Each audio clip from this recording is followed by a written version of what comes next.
E aí, turma, voltando diretamente dos nossos estúdios em algum lugar do litoral da Bahia, mas nós estamos falando da 32ª edição do Matecom. E agora, essa entrevista, a gente vai falar um pouquinho sobre comunicação, mídia, marketing, vai ser um papo muito bacana.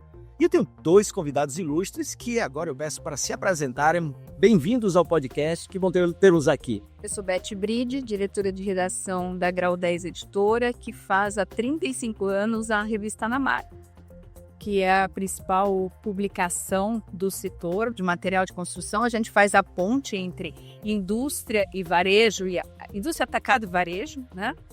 E levando notícias, falando de marketing, de ponto de venda, de ponto de vista, de todos os pontos que interessa para o varejo e por consequência, para a indústria também, já que o varejo escoa aí cerca de 70% da produção, né, industrial do setor. É um público muito importante e a gente faz essa união. É isso que a gente faz lá, 35 anos. Agora é multiplataforma, né? Então a gente... Não, inclusive, hoje a Beth estava lá e as nossas palestras foram filmadas ao vivo para o perfil da revista Namar.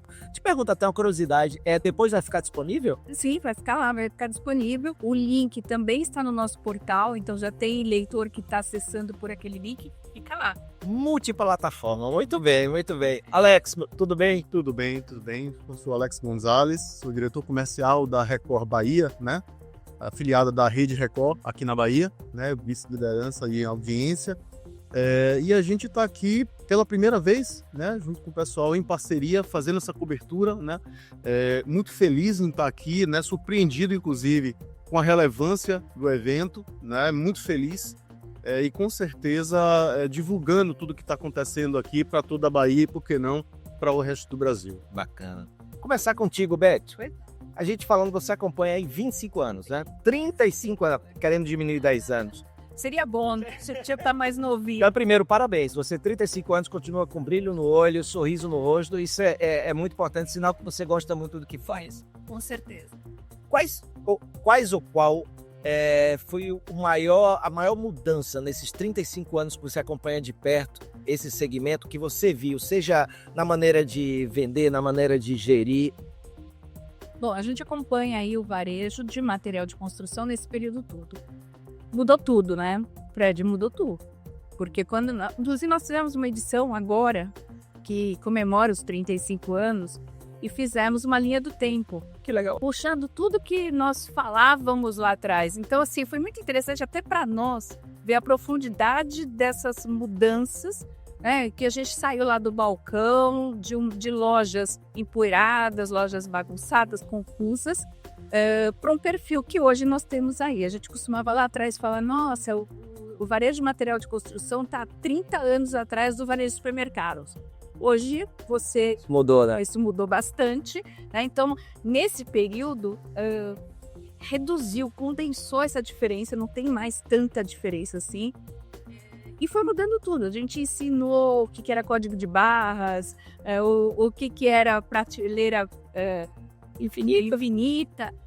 Todas as coisas que o varejo foi implementando nesses anos, a revista Namar foi lá, já um pouco antes de ser realmente uma realidade, a gente conseguir levar chamar a atenção do varejo para ele entender que lá fora estava acontecendo diferente, né? Então, assim, mudou muita coisa, mudou tudo. O que eu acho que talvez não mudou é essa percepção de que o varejo precisa estar muito perto do consumidor, do cliente, né? Então a loja foi melhorando, hoje tem marketplace, a concorrência vem de todos os lados. As duas palestras hoje de manhã, eu acho que abordaram muito isso, e é isso que o Matecom tem de muito interessante, né? A gente poder tá falando das coisas que estão afetando o varejo agora. E o que eu acho é que a relação do ponto de venda com o consumidor, a importância disso, é importante você estar próximo, isso não mudou. Mudam as ferramentas que você tem à disposição para fazer esse trabalho. E aquilo que nós falamos lá atrás, que as lojas pequenas, de pequeno porte, tinham vantagens até. Quando os grandes home centers começaram a chegar, houve um desespero no setor, né, do que vai acontecer com a loja. A gente continua tendo aí 140 mil lojas espalhadas no Brasil inteiro. É um setor muito pulverizado, muito capilarizado. E falar com esse cliente que é mais exigente, chega na loja muito mais bem preparado, né? Ele já vem com o iPad, o iPod, né? Ele já vem com tudo ali pronto para ele fazer essa pesquisa, tanto de produto quanto de preço, mas muita coisa ainda se resolve ali, né? Na loja. Então isso eu acho que é o que não mudou, mas de resto, no ponto de venda, e você vê isso também, eu acredito, né? A gente teve uma modernização e agora vai ser mais rápido ainda. Né? Aquilo que levava 10 anos, agora pode ser 10 meses, 10 dias, quem sabe, né? Verdade. Alex, você vem da comunicação também.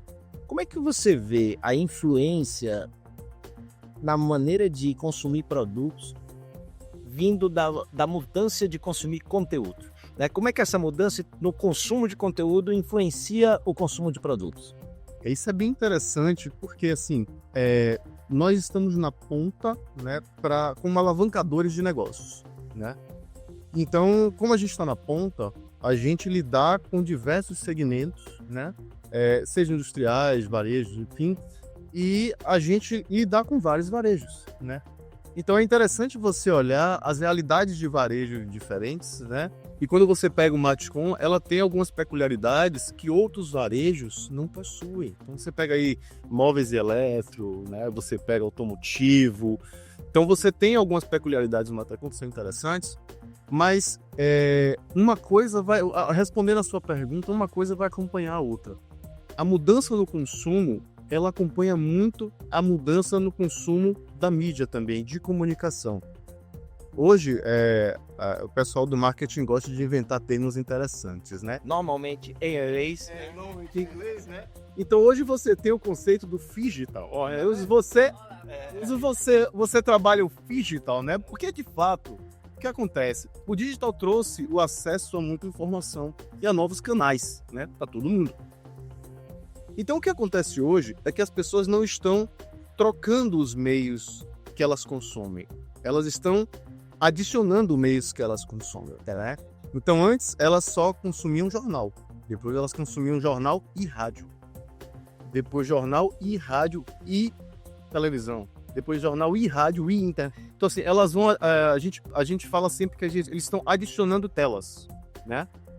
Então da mesma forma que a gente entende e conversa com esses segmentos na ponta, o consumidor do lado de lá, ele está incluindo opções também, né? Então o varejo hoje, ele tem que estar muito mais preparado, né, o que a gente estava discutindo aqui agora, porque uma coisa não muda, que é a rotina da pessoa.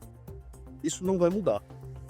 Então, da mesma forma que hoje ela tem uma rotina de consumo de mídia, né, que é diferente de 10 anos atrás, que é muito diferente de 5 anos atrás, o consumo dela com produtos, as exigências delas são outras, tá? Mas elas continuam consumindo os produtos. Os mesmos produtos. Exatamente. Só que ela às vezes, ela procura uma abordagem diferente ou ela é chamada por uma abordagem diferente. Então, e aí é que tá a grande sacada do varejo hoje. É você entender essa rotina, né? E tentar trabalhar isso com fluidez. Tanto na comunicação quanto na loja.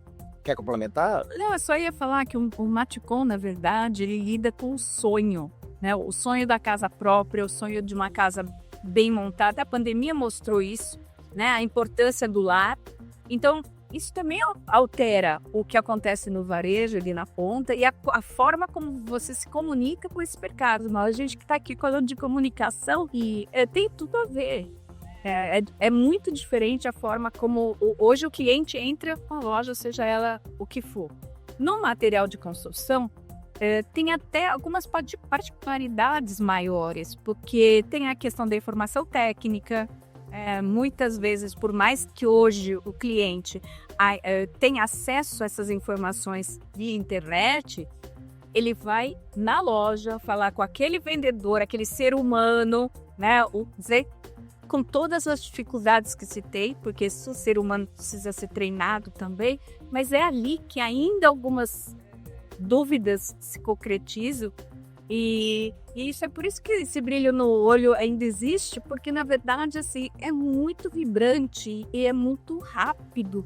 É muito interessante a gente poder estar nesse universo e ver que aquilo que às vezes a gente imaginava lá atrás, hoje já passou daquele ponto. E dar essas informações e fazer entender, tanto através da comunicação, do rádio, da TV, das mídias impressas, como desses eventos como esse daqui, poder abrir a cabeça do varejista para que ele também entenda essa mudança na ponta, dá essa satisfação, assim, apesar do grande desafio, né? Não é assim. E aí, aproveitando essa mudança na ponta, Alex, vocês dois, vocês têm muito acesso a pesquisas de comportamento, até porque vocês se alimentam disso também. Você falou de uma linha do tempo, né, do que vocês falavam em tudo.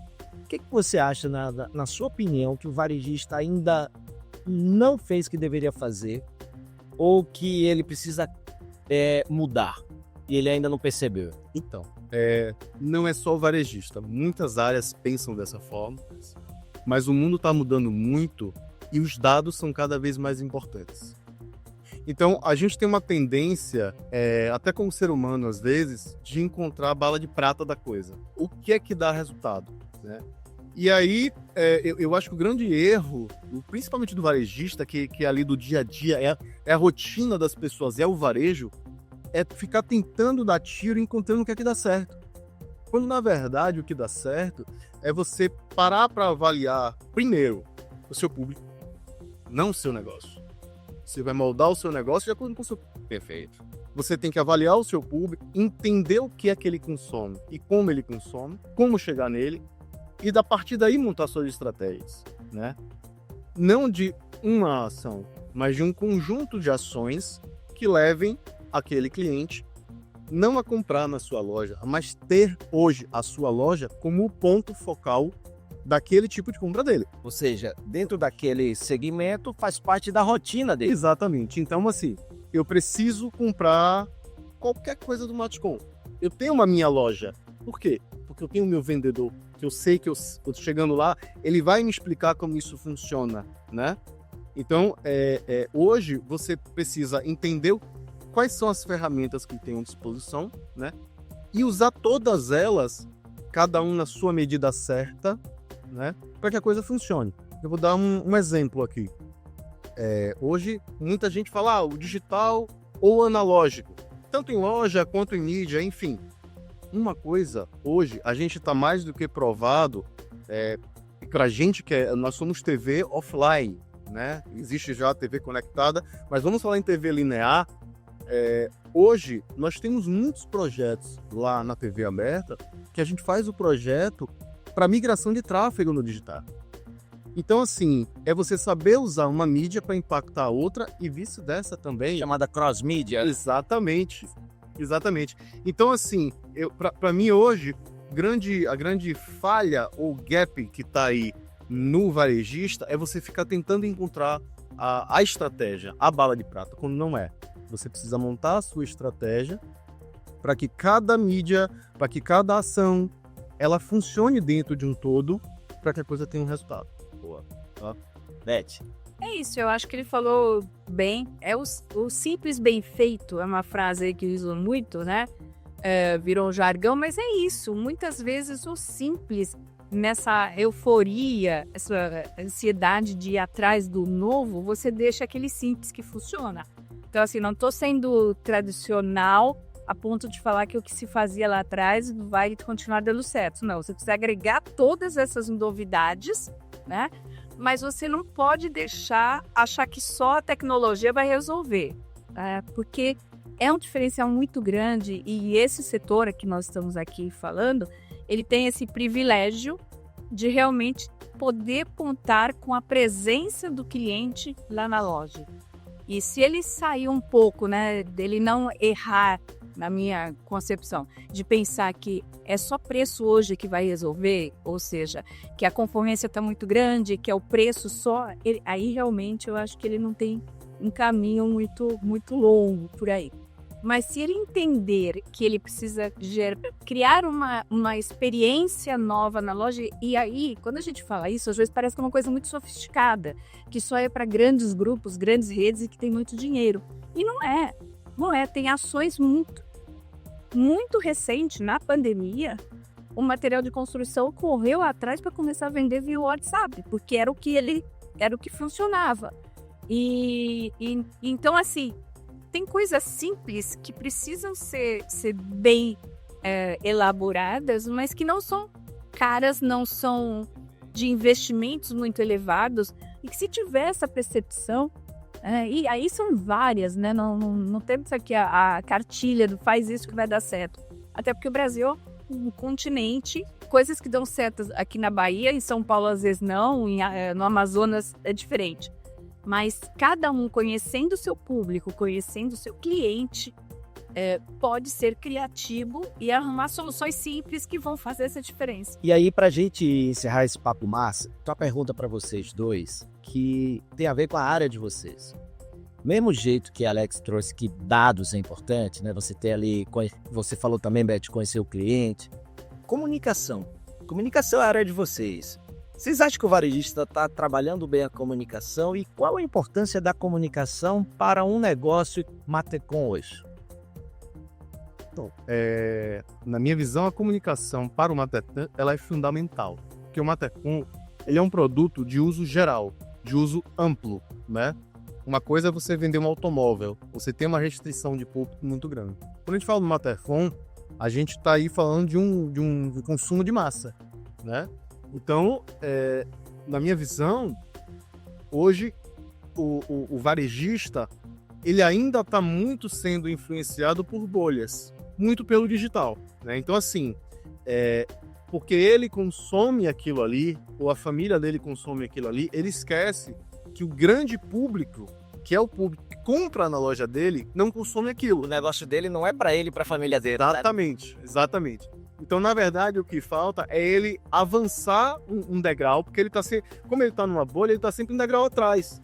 A bolha tá sempre na frente, né? Sempre tem um hype na frente, né? Sempre tem um hype. Então, na verdade, enquanto ele não assentar e entender, como eu falei antes aqui, o negócio dele, avaliar as ferramentas que ele tem na mão, né? E trabalhar essas ferramentas, ele vai ficar tentando trabalhar num hype que tá acontecendo no digital e vai estar sempre atrás do que, de fato, pode dar certo.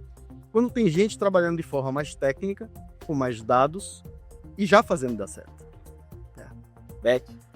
Bom, a revista Namaco, ela trata a parte comercial, publicitária, com a indústria. Nosso leitor é o varejo, é o varejista.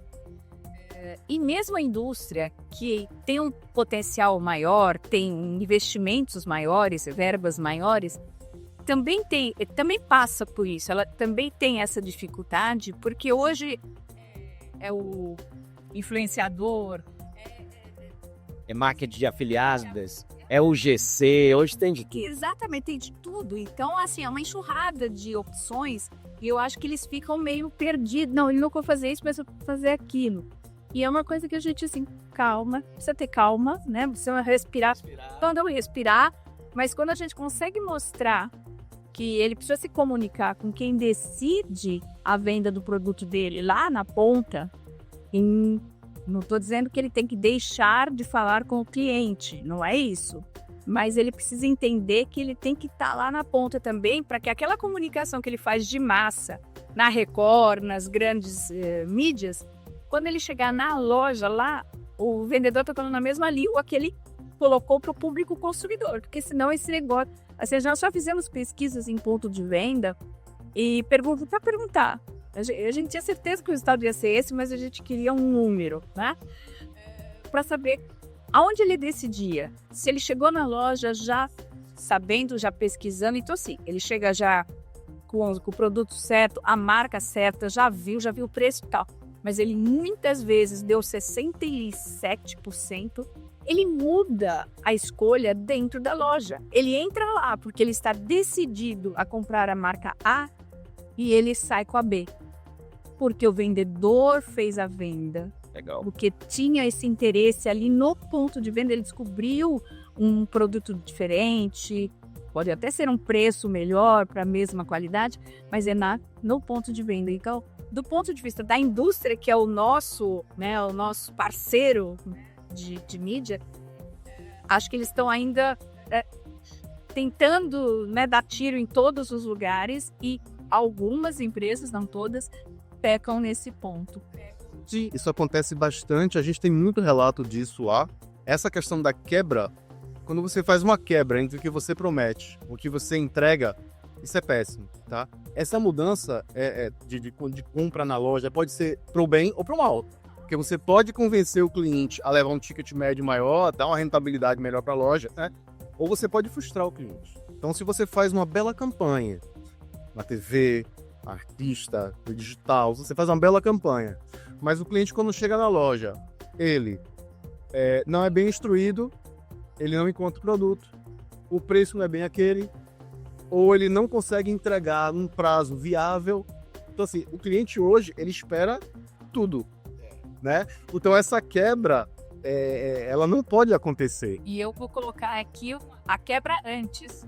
A indústria também leva a sua mensagem para o mesmo cliente, para o mesmo consumidor final. Mas, em geral, e deveria ser assim sempre esse processo, existe um varejo aqui no meio que faz essa coisa. Então, às vezes, a indústria leva essa informação aqui para no final de uma maneira, quando ele chega na loja, não era aquilo. E sabe uma coisa interessante, né? Vocês falando, uma das coisas mais comuns que eu vejo é a pessoa vai em qualquer canal de comunicação e lança uma promoção. Aí o cara chega na loja, ninguém da loja sabe da promoção, né? Então isso aí acontece também de você comunicar para o time também, né? Isso acontece muito, inclusive o cliente às vezes liga para a emissora para reclamar, não deu resultado. Peraí, vamos lá. Aqui que eu faço? Eu já fiz isso. Eu já fiz pessoalmente isso. Tente oculto. Sim. Mas dou um exemplo. O cliente faz uma campanha e bota lá um QR Code na tela, né? Eu bipo o QR Code não leva lugar nenhum. Enfim, sabe? Então, essa quebra aí, ela pode gerar uma deformação na avaliação de dados dele, que pode jogar toda uma estratégia, né, vitoriosa pro ralo. Vai dinheiro pro ralo, vai a reputação do negócio pro ralo. E a tal da fidelidade ele não vai conseguir, né? Não. Seguinte, papo massa. A gente poderia esticar aqui muito. Agora que estava começando, de comunicar. É por isso que eu deixei pro final. Então assim a gente vai acabando mais um episódio aqui diretamente da 32ª Matercon, falando aqui de algum lugar muito massa no litoral da Bahia, porque no litoral da Bahia só tem lugar massa. Então, muito obrigado, Beth, obrigado, Alex, valeu!